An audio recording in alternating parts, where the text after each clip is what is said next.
চশমা museum, a house of world class, জলট্যাক মোড়, বহরমপুর মডার্ন হোটেলের সামনে।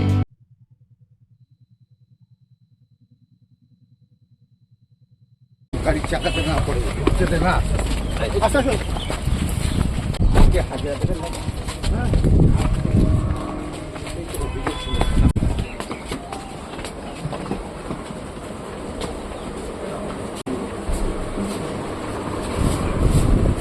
ফেমেট হয়ে গেল ফোনটা। ও বলবে কেন তোকে দিওয়ার? হ্যাঁ বলতে হবে।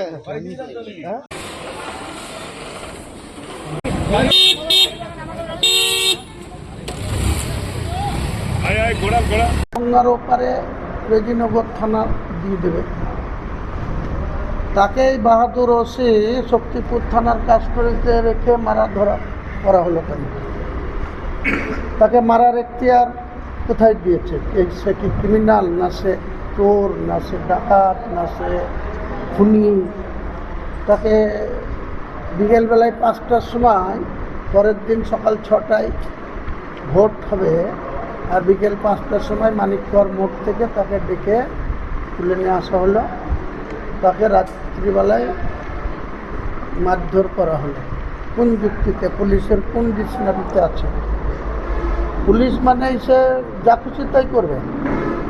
এই যে গুন্ডা দমন আইন হয়েছে বিধানসভায়, তো যে গুন্ডাগিরি করবে তার বিরুদ্ধে পুলিশ গুন্ডাগিরি প্রয়োগ করে ব্যবস্থা নেবে। তাকে বিনা বিচারে 1 বছর রেখে দেওয়ার অপশান রেখেছে।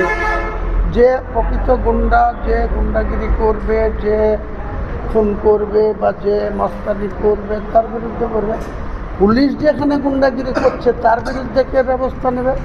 সেই আইনে কোথায় অপশান আছে যে পুলিশ যেখানে ডাইরেক্ট গুন্ডাগিরি করছে? গত রাত্রিতে কালকে একটা আসামিকে ধরে নেওয়া হয়েছে। সে সমাজে অনেক রকম মানুষ বসবাস করে, আমার কাছে যা তথ্য আছে সে একটু গেঁজা ফেজা খেত, এসব করতো, একটা মুসলিম ছেলে। তাকে তুলে নিয়ে আসলো কাঁদির টাউন বাবু, উত্তম মাধ্যম তাকে লকআপে পিটিয়ে শেষ করে দিল। তারপরে তার গার্জেনদেরকে সেই ওখানকার এসডিপিও, প্রশাসনের নেতৃবর্গরা যাদের বাড়ির লোককে পিটিয়ে মারা হলো তাদেরকে দিয়ে পুলিশ যে গুন্ডার মতো আচরণ করছে তাদের সঙ্গে, তাহলে এর কোথায় এই ভারতবর্ষের সংবিধানে বা বিধানসভায় যে নতুন আইন আনা হয়েছে এই আইনের কোথায় সুরাহা আছে? এটা আমাদের জিজ্ঞাসা। নিশ্চয়ই বিধানসভায় সুযোগ পেলেই এসব প্রশ্ন তোলা হবে। তারা যতই মেজরিটি থাক সেখানে বলার বাক স্বাধীনতা আমাদের থাকবে। আমরা হয় ডাইরেক্ট টাইম টেলে স্পিকার যদি অ্যালাউ করে বলবো, নাহলে মেনশন করেও বলতে জানি, এতদিনের বিধায়ক হয়েছে, কোথায় বলতে হয়। আর যে পরিবারের লোককে মেরে দিল পিটিয়ে, সেই পরিবারের পক্ষ থেকে যদি কাউকে পুলিশের বিরুদ্ধে নিয়ে যাওয়া যায় তো যেতে দেবে না। এখানকার ব্রিটিশের পুলিশের শাসন শুরু হয়েছে বহরমপুরে।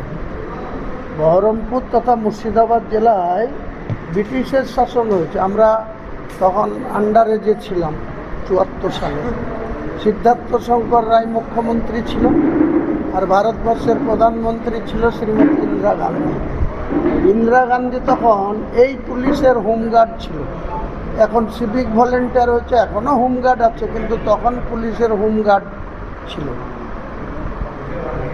10 কেজি চাল নিয়ে আসতো যে তাকে ধরে জেলে পুড়ত, আর যে 10 কুইন্টাল নিয়ে আসতো তাকে ছেড়ে দিত। এটা ছিল সিদ্ধার্থ শঙ্কর রায়ের পুলিশের টাইমে। এখানে সিদ্ধার্থ শঙ্কর রায়ের পুলিশের সেই 74 সালের যে জরুরি অবস্থা, অধীর চৌধুরী তাতে গ্রেপ্তার হয়েছিল আন্ডার এজ অবস্থায়। ক্লাস 9-এ পড়াশোনা করতে করতে অধীর রঞ্জন চৌধুরীকে ওই জরুরি আইনে গ্রেপ্তার করে দমদম সেন্ট্রাল জেলে আর বহরমপুর সেন্ট্রাল জেলে 5 বছর তাকে থাকতে হয়েছে। এখানে একজন স্বপন রায় বলে এক কমরেড আছে, আগে থেকেই সিপিএম করত। 74 সালের সিদ্ধার্থ শঙ্কর রায়ের সরকার এখানে, আগে বললাম 10 কেজি চালওয়ালাকে ধরে ঢুকিয়ে দেওয়া হতো, আর 10 কুইন্টালওয়ালা যেটা আসতো সেটা পাস হয়ে যেত।